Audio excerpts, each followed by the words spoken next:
All right, welcome everyone.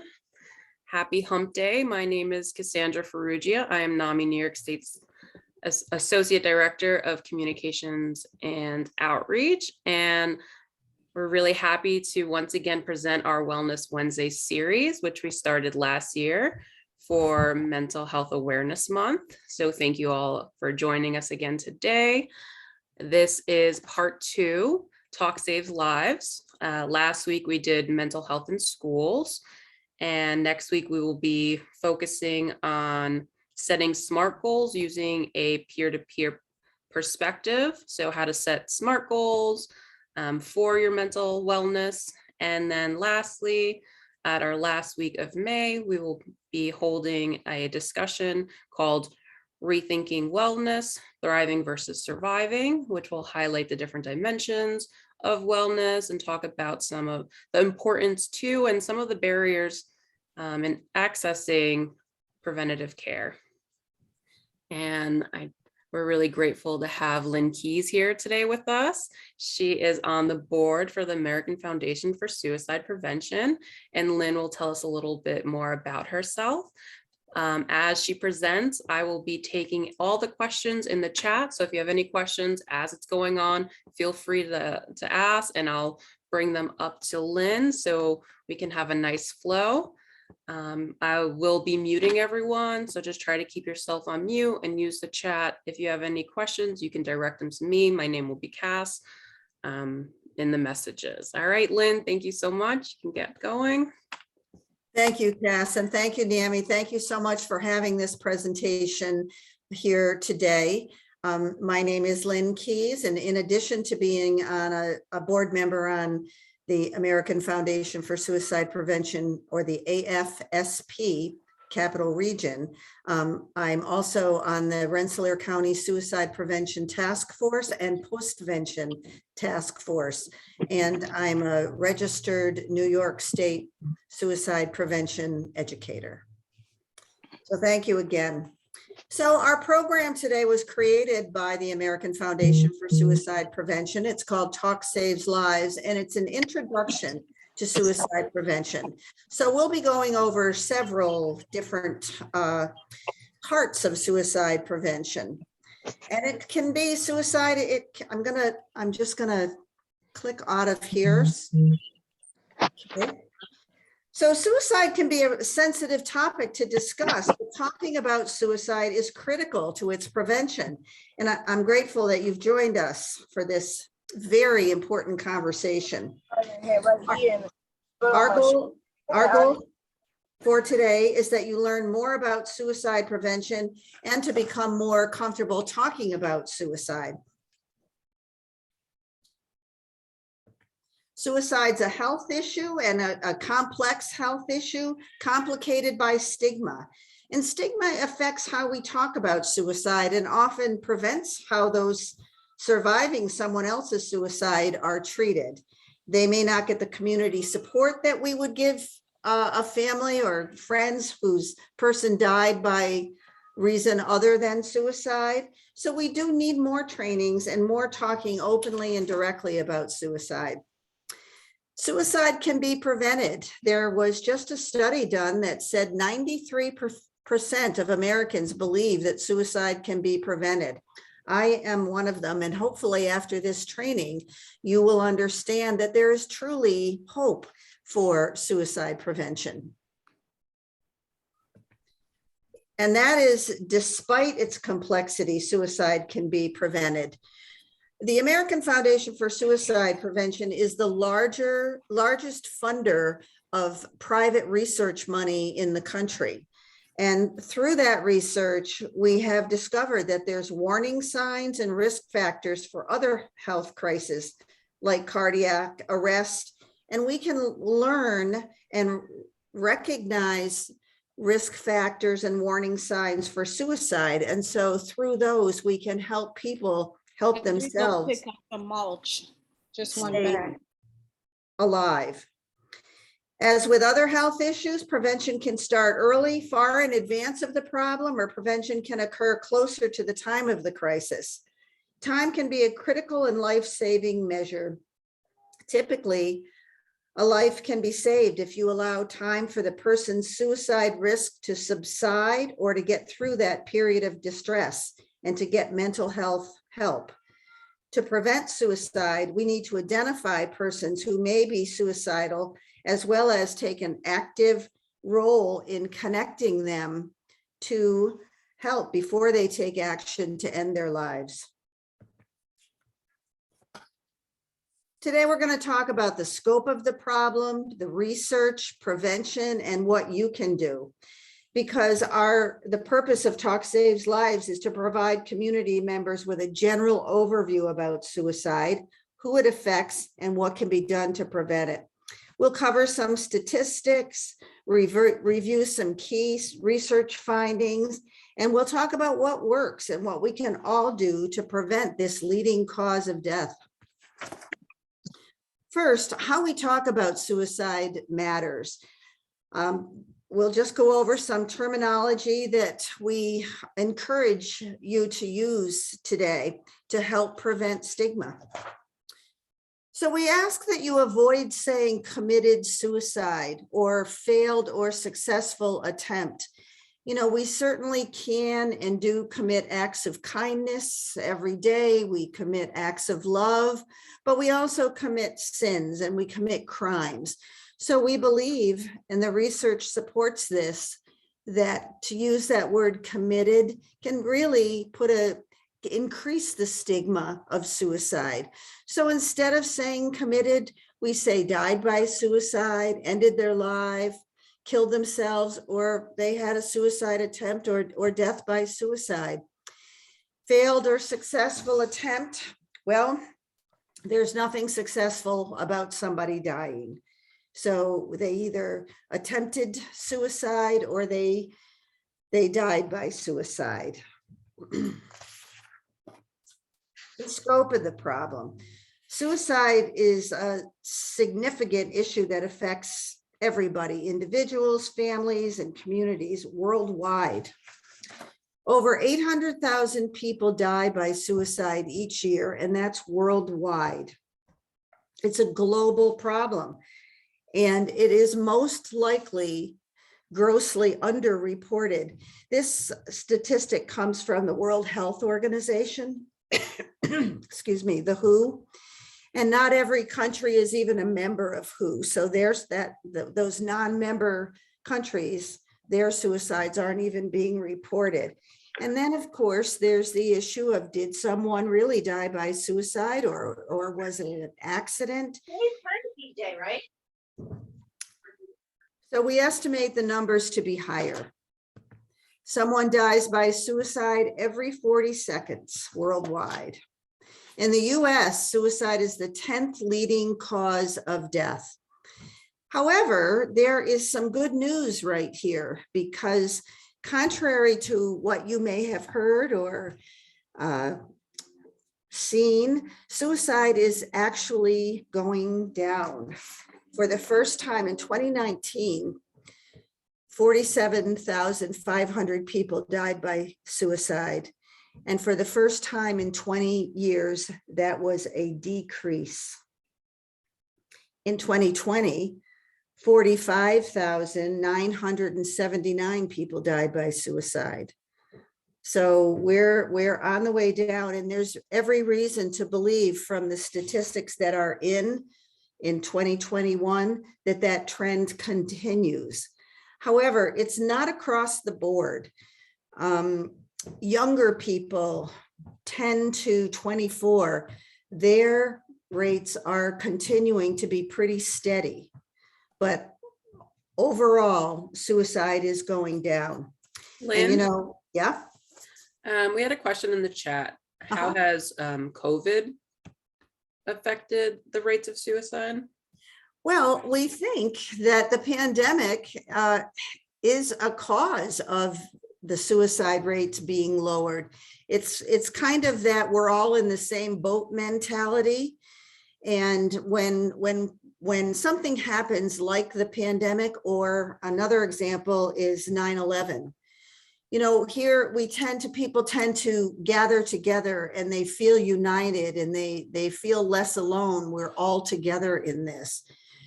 So we had so that may be a part of it in the pandemic. And another part is that the amount of conversation about mental health during the pandemic has increased really beyond measure. Even in New York State now, we have a New York State emotional health line.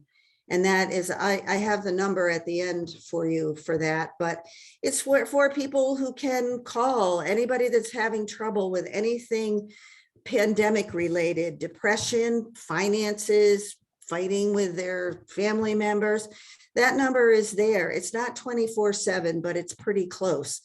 So we're talking more about suicide, about mental health in particular. And the more, well, the name of this program is Talk Saves Lives. And it's true. The more we talk about it, the more normal having a mental health issue becomes, or even having thoughts of suicide becomes. And so we can deal with that earlier. People are more willing to go for help. That was a very good question. Thank you.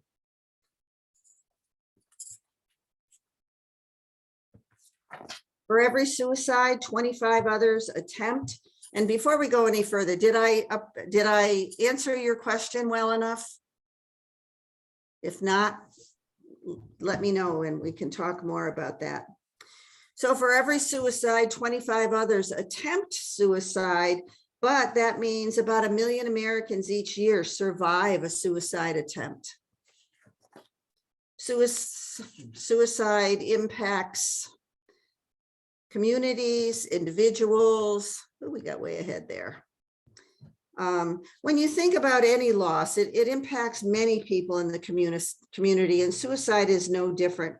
The loss affects, well, your workplace, for example. And it's estimated now that a majority of Americans will experience a suicide loss over the course of their lifetime. The research, I can't stress enough how important the research is. We know so much more now about suicide and suicidal ideation and how to prevent suicide than we did even 10 years ago. The AFSP has only been in existence since 1987. So it's really only in the past several decades that people have even been doing research on suicide. So this section talks about an overview of suicide prevention research, the key findings, and goals, future goals. So the big question with suicide, why do people take their own lives? We know now from the research that there's no single cause, but rather multiple intersecting factors. Something we've learned too is that when several life stressors and health issues converge to create a feeling of hopelessness and despair, those are those multiple intersecting factors. We're going to go into detail on those in just a minute. The large majority of people who die by suicide have a mental health condition contributing to their death. But keep in mind that depression, for example, is really quite common. So just because a person is depressed or has a bipolar mental health condition, it does not mean that they're going to go and die by suicide, but it means that they have a higher risk. And that mental health condition, which contributed to their death, may or may not have been recognized by the person or the loved ones, may not have been diagnosed or treated. 1 in 4 people will experience a mental health condition. Most don't go on to die by suicide. Physical difference. There's a physical difference in the brains of people who die by suicide than those who die from other conditions. And those differences are structure and function, specifically in the areas related to stress response and impulse control.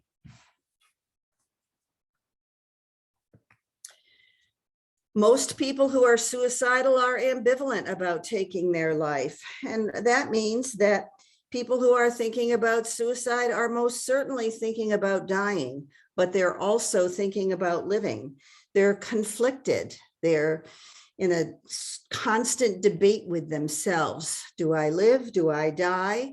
And when we can get people who are thinking about suicide at that stage, we have a really good chance of helping them get some help and helping them keep themselves alive.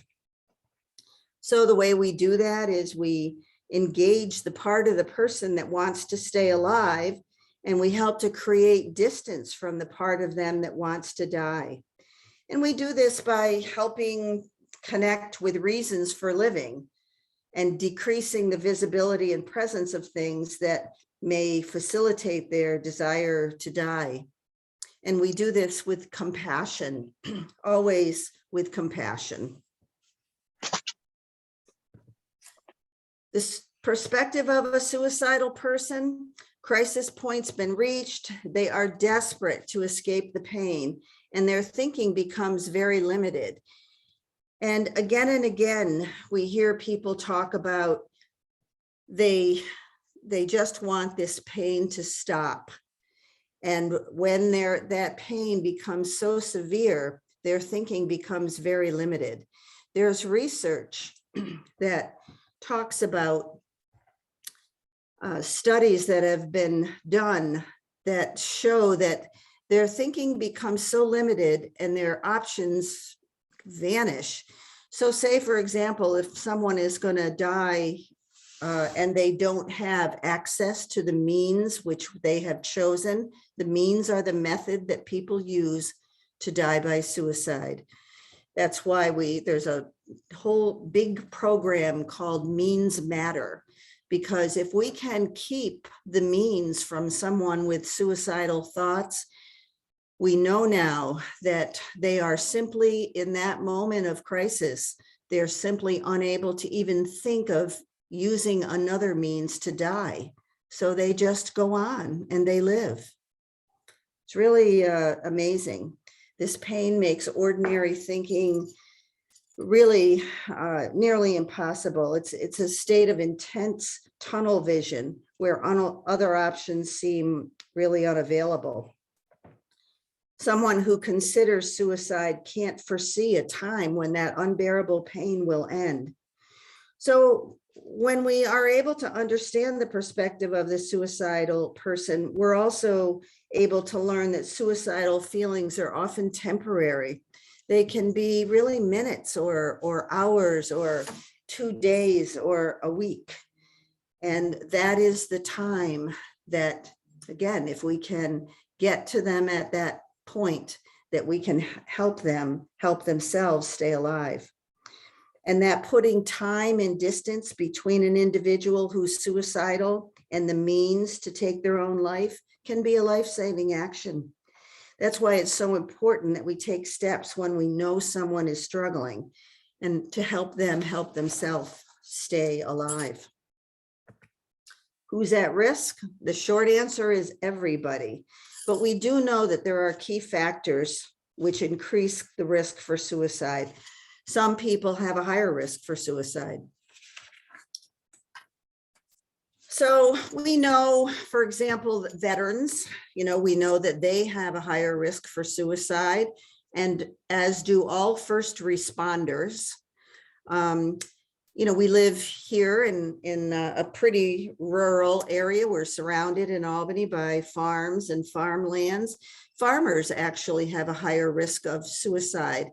And we believe all of these groups may have a higher risk of suicide in part because they have easy access to lethal means.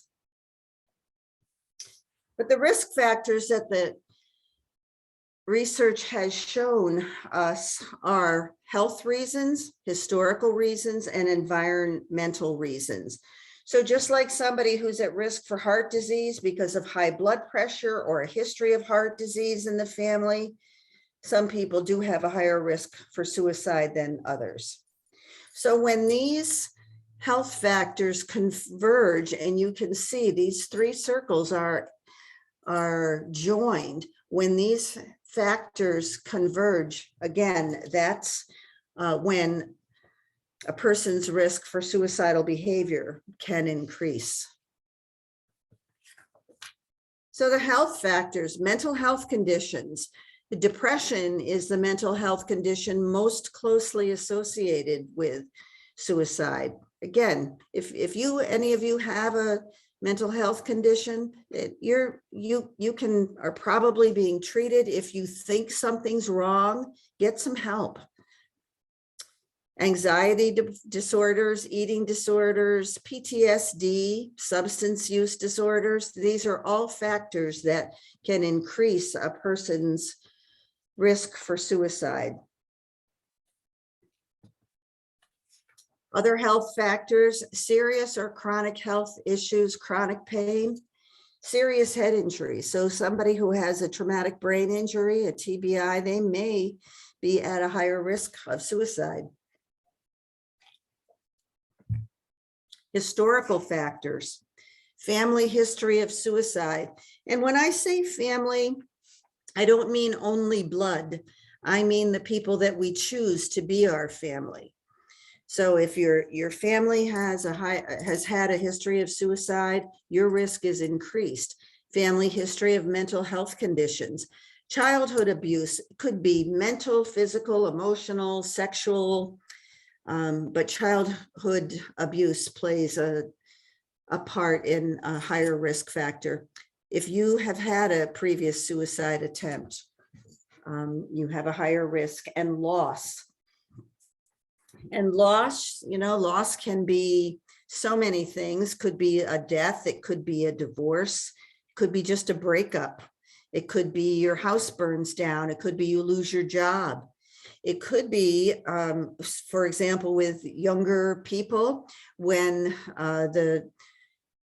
one of the parents or guardians gets a job across the country or in another city. And so these young people are transported, they don't know anybody, they don't know how that culture works. And so that can be a huge loss. And another loss, if you are talking to somebody and they tell you that their pet has recently died, listen to that carefully, because for a lot of people, they may not have family, especially older people. They may not have family in the area, and that pet may be their only reason for going on. They have to take care of their pet. And when they lose their pet, it's devastating. And it doesn't matter whether the pet is, an iguana or a puppy or whatever it is. So when you're talking to somebody and they say they lost their pet, listen up. Environmental factors, access to lethal means, exposure, contagion. Exposure and contagion is when one person dies by suicide and others are affected by that. And so they then take their own lives. And it doesn't even have to be somebody that they know. I always think of, Anthony Bourdain and Kate Spade. They died within a few days of each other. And, so sometimes when one person dies by suicide, others will follow. The American Foundation for Suicide Prevention, we work with the media quite often on how to report a celebrity death by suicide so that it's not romanticized or made to appear alluring, and so that it's reported factually, so that the means someone used to die by suicide are not reported. These are things that we try to minimize. Prolonged stress, a stressful life event. Stressful life event can be any of those loss situations that I mentioned. It also could be, getting a new job. Whatever makes you stressed can have an effect. And prolonged stress, whether maybe someone that you're caring for someone with a chronic disease, can be pretty stressful. Prolonged financial stress, bad relationship, bad boss or bad employees.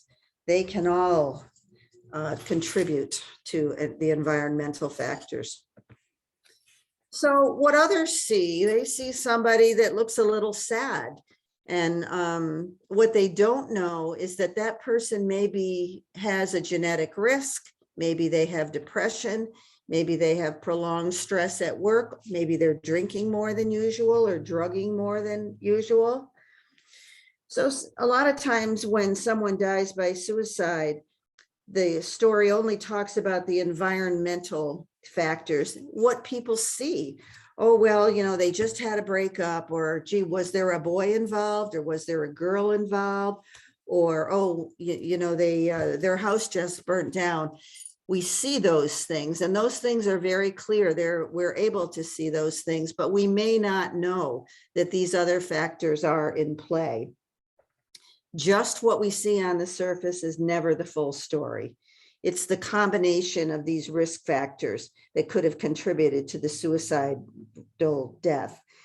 So while a life event can play a precipitating role for suicidal behavior, without the other underlying risk factors, life events alone aren't generally thought to cause suicide. So we have to have that combination.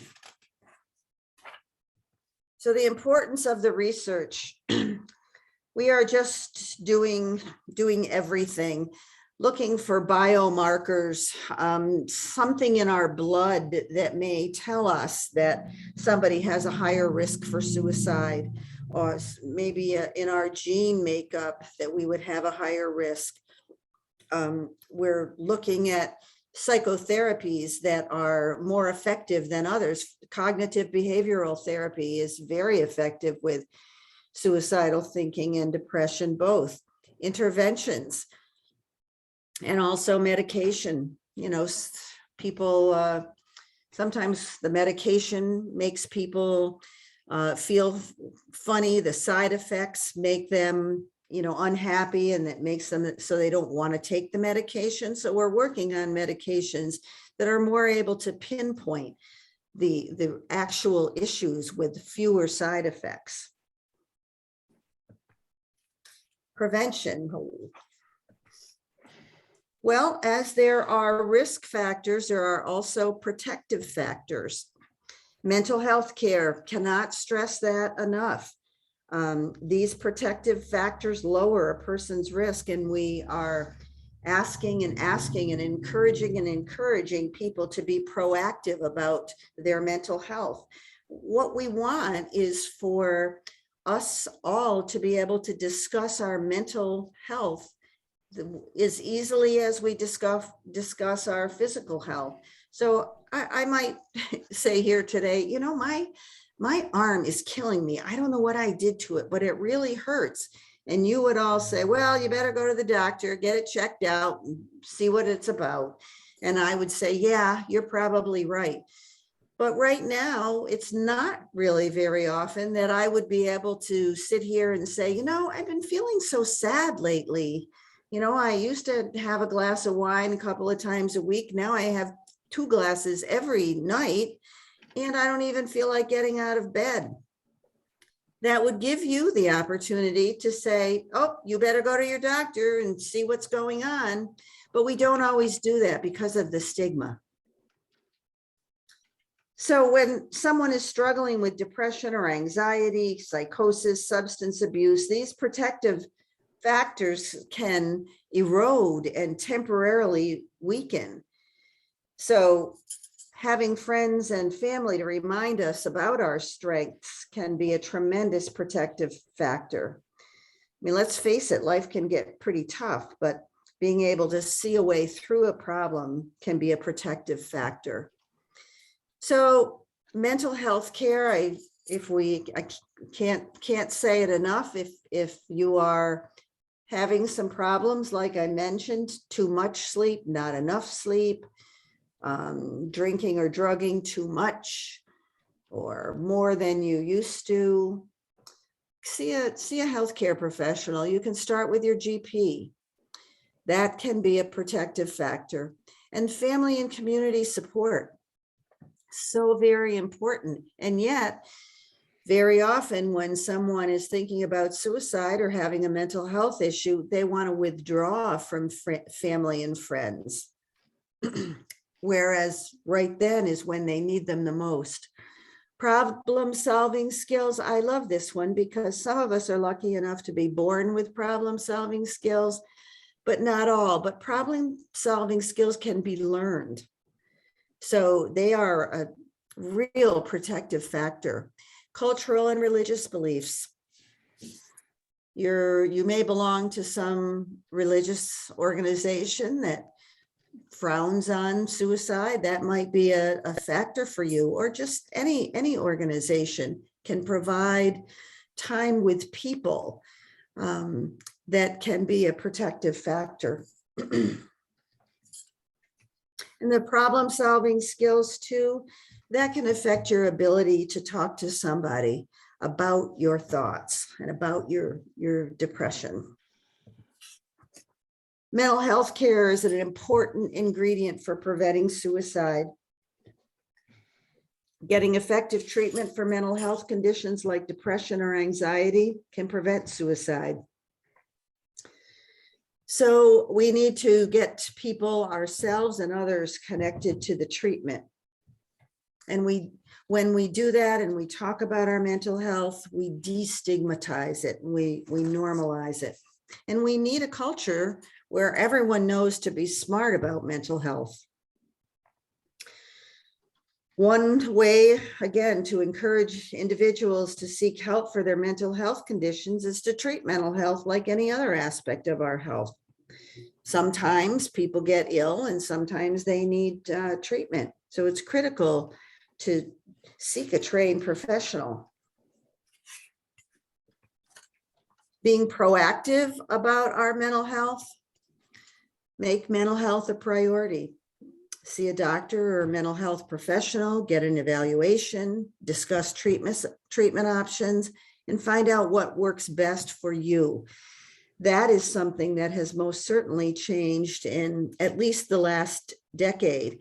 Doctors aren't so apt to just cookie cutter prescriptions.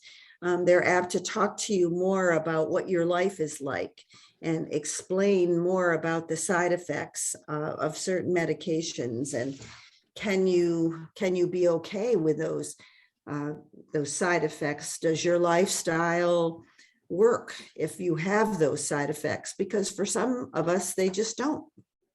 So we need to be prescribed different medications and maybe not medications at all. Sometimes exercise is really important in improving our mental health.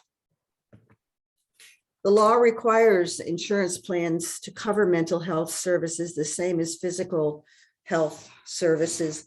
That's called the Mental Health Parity Act of 1996. So if someone says, I can't go to the doctor about my mental health because my insurance won't pay for it, that's not true in this country. They must. It's a federal law. Self-care strengthens mental health. We hear a lot of times of that self-care is a bubble bath and a book and a candle. And I think that that's true, but that's not all it is. And I've also come to understand that self-care is really very personal. What exercise I get, maybe, if somebody has a 2-year-old, they may be getting a lot of exercise just chasing that child. What are your sleep habits? Can you get to sleep when you lay down in bed? How is your diet? What's healthy for you is generally going to be healthy for other people, but you may need to tweak a little bit. And stress management, maybe reading a book is stress management for some, maybe rock climbing is stress management for others. So definitely practice self-care, but make it be what works for you. And the reason that we, of course, want to do self-care is because it reduces stress and encourages wellness and restores a sense of well-being. I don't know, maybe yesterday and today, such gorgeous days, maybe you woke up today and you felt, wow, I think everything is going to be okay. That's that sense of well-being. So support for loss survivors and those with lived experience. Loss survivors are people who are suffering the loss of someone else by suicide. And people with lived experience are those who have attempted suicide or often have thoughts of suicide. They may not act on them, but they often have thoughts of suicide. And those two groups of people don't get the support most generally that they need, and most generally because of the stigma. When we know somebody has died by suicide, it's hard to go and knock on that door with a casserole and say anything. We just don't know what to say. We're afraid of saying something wrong. But all it takes is, I'm sorry for your loss. Because we generally don't take care of those people. Like now, if somebody died, maybe we would mow their lawn, or maybe we would pick the kids up from school. Maybe we would do something, but those people, loss survivors and those with lived experience, they need a lot of support as well. And remember too, this is prevention, because people who have experienced the loss of someone else through suicide, they have a higher risk for suicide themselves. So if you help those people, you may be helping them help themselves stay alive.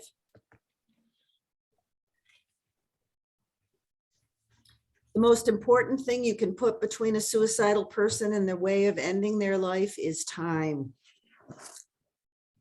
Research shows that by temporarily reducing the suicidal person's access to lethal means, we give suicidal individuals the time that they need to let the crisis pass. Because we know now that intense suicidal risk will diminish. And when we allow someone time to let it diminish, we also allow somebody time to intervene with mental health support and resources. For the majority of people who experience a suicidal crisis, if unable to access their chosen method, even temporarily, they are unlikely to engage in another action to end their lives. This is what I was saying earlier, that their thinking becomes so limited, they just can't think of another way to die. So they don't, they live. Limiting access to means prevents suicide. For most people, when they don't have access to the means, they don't substitute another method. And it's very clear that a way to prevent suicide is to limit access to lethal means.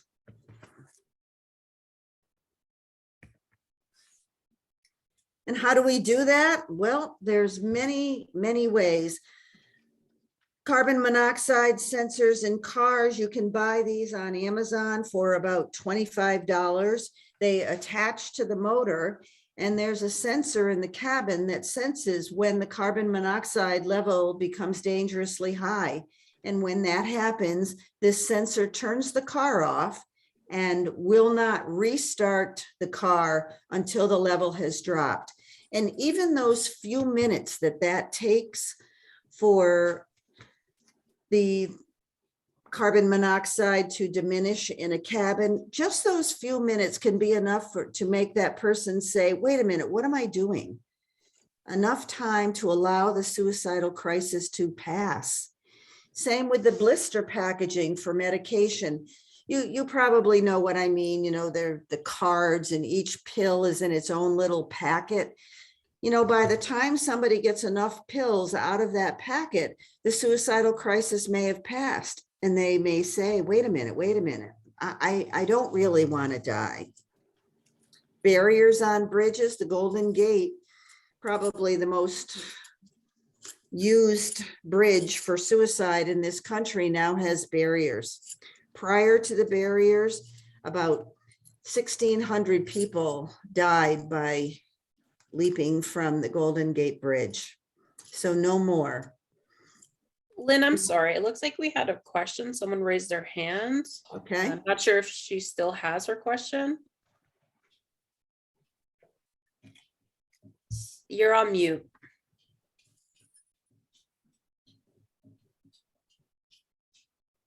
I mean, I'm mental health, a victim of mental health. And, you know, being mentally, you know, just getting depression. Anyway, anything that it has been told, still people didn't understand me, many people. But the issue of different people have different cases actually, but mental, I mean, committing suicide is just for me, when people disconnected, that person disconnected from everything. And at that time, they went committing suicide. But also about, you mentioned about religion. Religion are in different way of thinking can drive a person to commit suicide.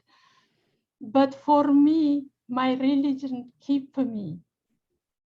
Still I'm alive because of my faith, because of I have hope. Maybe tomorrow will be changed. Maybe tomorrow will be changed this. But I'm challenged throughout my life.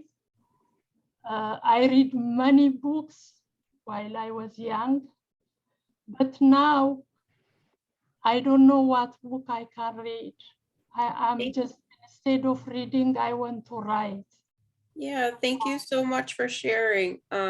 You know, at the end of the presentation, we'll make sure that everyone knows all the contact information for our helpline, our email to reach out to Christine, who, you know, is a great resource. She coordinates all of our resources and other really helpful information to support our members. So thank you again for sharing, and we're gonna continue on with the presentation. And at the end, we'll take some more questions. Thank you for your question. I'm glad that you have a religious organization that helps you, and I encourage you to follow Cass's suggestions and get some help. I don't have any organization, by the way. I'm not any community's member. I'm all Okay. alone. Okay. Well, I'm glad your faith is sustaining you, but follow what Cass says and talk to Christine, and let's get you back into the joy of living. So barriers on bridges, they are saving lives at such a wonderful rate. And remember that if you have someone in your life who has died by suicide, that increases your chance for suicide. So they're preventing, every time someone doesn't jump off a bridge, there are fewer people who will be at higher risk. Secure firearms, number one, only if you are safe in doing so. Your safety is important, but you may be talking to somebody and you believe is thinking about suicide or has told you they're thinking about suicide, and you can say, do you have any firearms in the house? And if they say yes, you can say, who can we call to help get those firearms out of your house. You know, maybe there's a brother or an aunt or someone that can do that. If you take their guns, you are welcome to do that. But if you take a rifle, you're fine. And if you are stopped by the police with that rifle in your car, nothing will happen.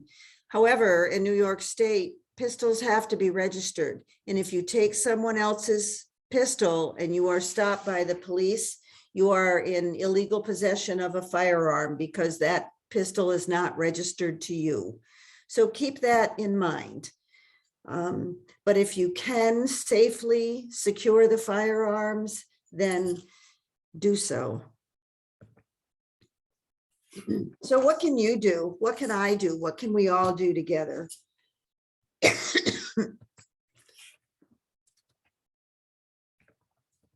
Have a conversation. That is so simple. Talk does save lives. So you can have a caring, supportive conversation with somebody you might be worried about. And when you do that, you allow them to share what they are experiencing as well. Watch for the warning signs, reach out and seek help. So watch for the warning signs, not only in other people, but in yourself. You'll usually see or hear warning signs, but sometimes they're just something you feel in your gut. And it's important to pay attention to both the risk factors discussed earlier and the warning signs that we're talking about now. So if you see a warning sign or more than one warning sign, reach out to the individuals that you're concerned about and reach out to others if you're struggling. Seek mental health services if you're depressed or if your anxiety regularly interferes with your daily life. And what are the warning signs? They're typically displayed in three main ways that we can detect: talk, behavior, and mood. So talk, they may talk about ending their lives. They may talk openly about ending their lives, and they may tell you that they have no reason to live. They feel like they're a burden to others. They feel trapped. And again, that unbearable pain. They may say things like, don't worry, after next Tuesday, none of this will matter. And they may say, they may tell you what a great family member or a great friend you have been to them. They may tell you about their pain. Their behavior, these are things that you'll see. You'll see increased or decreased use of alcohol or drugs. Maybe they're sleeping all the time. Maybe they're not sleeping enough. They might be acting recklessly, withdrawing from activities, isolating from family and friends, looking for a way to kill themselves. You may go into their bedroom or their study or whatever and see up on their computer, ways to kill themselves. It seems unbelievable that is on the internet, but it is. And they may want to give away possessions. Here, I want you to have this ring. I know you've always liked it. Mood. This is sort of something that you sense, something that you feel in your gut. You may sense that they're depressed. They may tell you that they are suffering from depression. They may be apathetic. They don't care one way or another. They may be full of rage and irritability. They may be acting impulsively. You may sense that they feel humiliation. They may tell you that they feel humiliation. And they may be full of anxiety. You might be able to see it. They may tell you. And that the thing to look for is an unusual, something that seems unusual or that concerns you, a change in their behavior. If someone has always loved the family get-togethers and now it's summer and somebody's got a pool and every weekend, you all gather at that pool and suddenly someone doesn't want to, you may want to talk to them.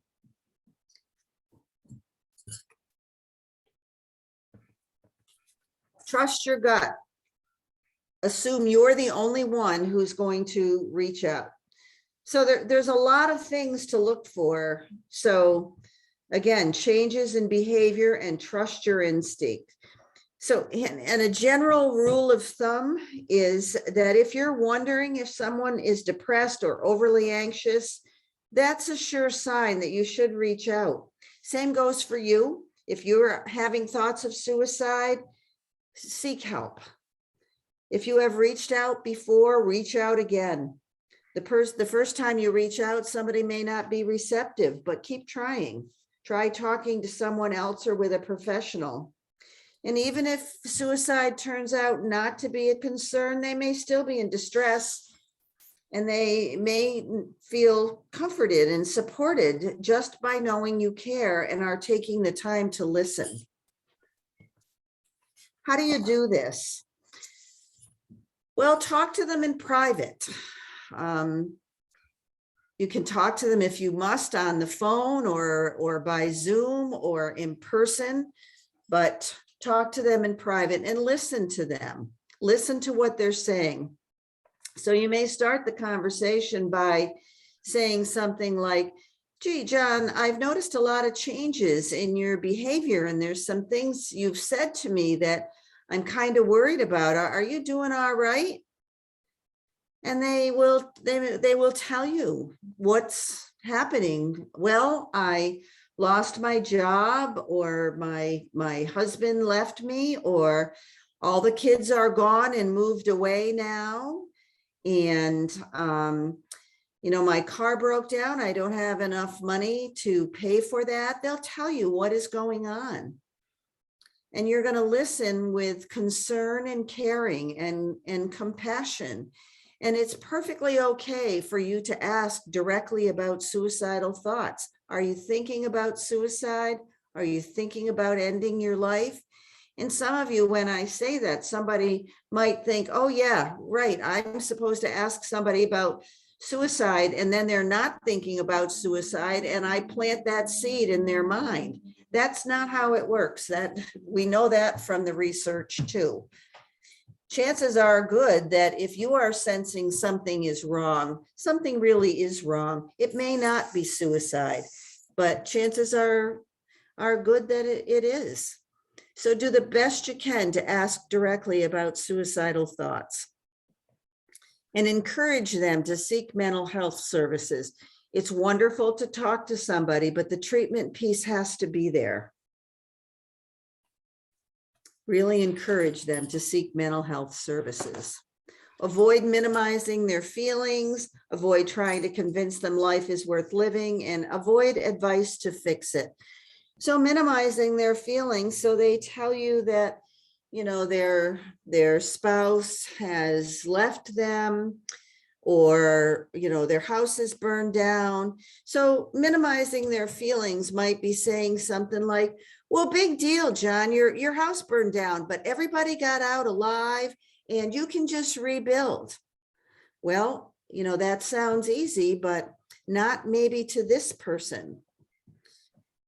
We avoid trying to convince them life is worth living, but what about the kids? What about your dog? What about your mom and dad? They've already been thinking about all of this.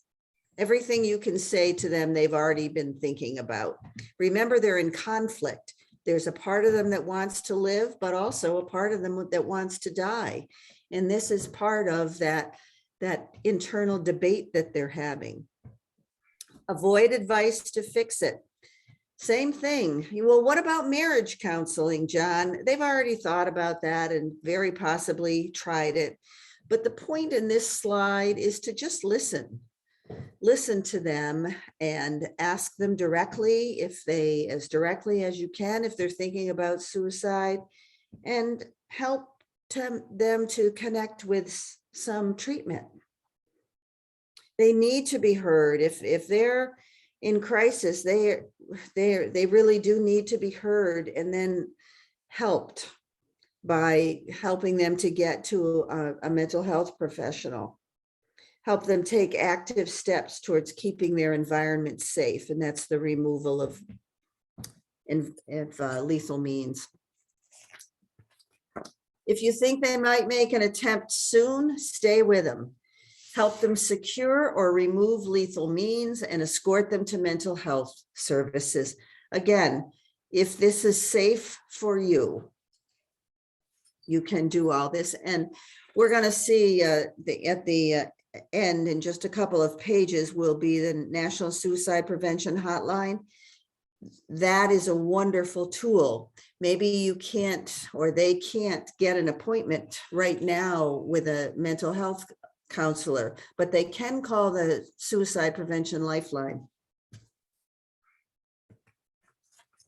And here we are. Suicide. I suggest that you put these in your phone. And the New York State Emotional Support Line, it's NewYorkProjectHope.org, 1-844-863-9314. They are open 7 days a week, but only 8 a.m. to 10 p.m. So when you're talking to someone, you ask them directly if they're thinking about suicide and they say yes, it's possible that your very best option right then and there is the Suicide Prevention Lifeline. If you're talking to a veteran, by the way, you dial the number and you hit 1 and they'll be connected to a veteran. And starting on July 22nd, we have a new 3-digit mental health support line. It will be 988. You work for NAMI, you probably know all about that, but it will be in effect on July 22nd. So that is going to just help tremendously. So 911 will still be in effect for physical emergencies, but 988 will be the one for mental health issues. So again, the New York State Emotional Support Line, 844-863-9314. Open 7 days, 8 a.m. to 10 p.m. And if you need these resources for yourself, please use them, but keep them in your phone because you may need to help a friend or a family member. For emergencies, call 911. If it's a suicide attempt in progress, call 911. If you see that there might be a firearm or something dangerous near that person, call 911. And once that 988 number goes into effect, you would not call 911, you would call 988.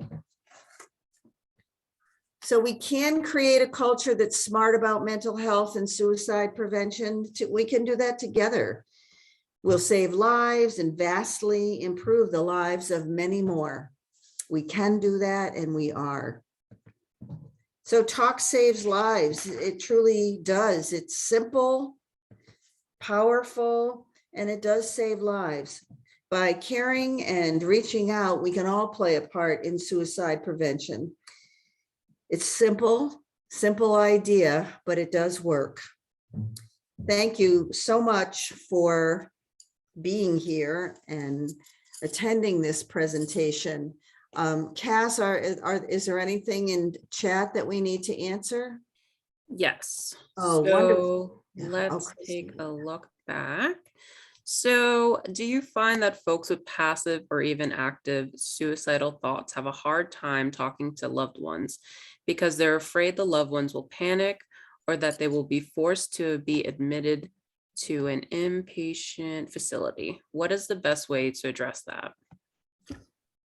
Yes, actually, for you all taking this presentation, then because you now have this information, you know now how to be the kind of person that someone would approach to tell about their thoughts of suicide.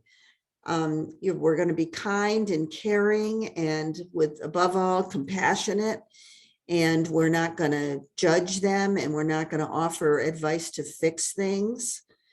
So yes, and almost everybody who is thinking about suicide tells somebody. So chances are it's not going to be that they're not telling people, it's that we aren't hearing them. again, that thing about, you know, here, I want you to have this ring because I know you've always liked it, or you've been such a great friend to me. I really appreciate everything you've done for me. But almost everybody tells somebody in some way that they are thinking about suicide. Thank you. Does anyone else want to ask any questions in the chat? All right, so I am going to just pull up our helpline number. So just give me 1 second to pull that up. I'm going to also just share a few things for people who hopped on late. Give me 1 second to get that. You know, Cass, while you do that, I will say that the AFSP on the Saturday before Thanksgiving, we have a service for survivors. It's called Survivors Day. It's a national event, and it's a get-together. We had 3 or 4 of them here in the Capital Region in 2021, and we'll do that again in 2022. We had one on Zoom. We had a couple in person. So if you are surviving someone else's suicide, there is resources, and thank you to whoever posted that about the Memorial Garden. Yeah, actually, Wendy or Lucille, did you want to hop on and share a little bit more about that project? Hi, Cass, it's Lucille. We have a foundation that we just started that we're going to be creating some memorial gardens in various counties in New York State. The first one was done in Putnam County. And that is for those who have lost someone to suicide. So it's for the suicide survivors. And Westchester County, the Mental Health Association, along with NAMI Westchester, is in the process of doing the second garden, which is in Westchester County, and that is geared for, or they're planning on it for sometime in September. So we appreciate the support of everyone, and hopefully you'll be seeing the gardens coming up in different counties one by one. Wow, that is very cool. It's an excellent resource. All right, and again, this is our helpline number that I put in the chat. So if you missed it, you can copy and paste it from the chat. This is our nationals website, 800-950-6264. The suicide prevention, 800-273-TALK or 8255. And then for those of you who would rather text, there you can text home to 741-741. You could also text NAMI, and they'll respond to you. That's 24/7 available support. So just wanted to make sure everyone has those resources. And thank you all so much for joining us. I know there's a few more questions. I will be staying on, but I do want to stop recording before we take some more. So just quickly, next week, we have our next Wellness Wednesday, which is focusing on setting SMART goals. We have Kenya from National presenting on that. It'll be a workshop, so figuring out what goals we can set to better support our wellness and mental health.